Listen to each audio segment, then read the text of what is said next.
Isang mainit na hapon mga idol. Dito tayo ngayon sa bayan. Meron tayo isang kliyente, isang Nissan Navara. At faded na po yung kanyang tinted, kaya pinapapalitan na po ng kanyang amo. Papakita ko sa inyo mga bossing.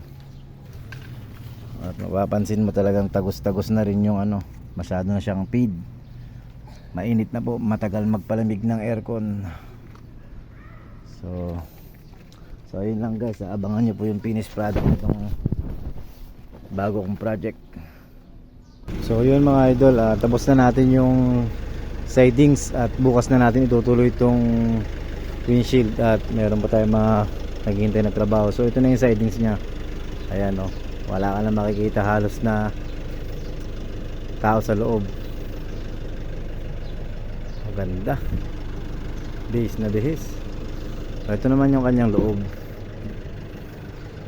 Malinaw pa rin naman siya.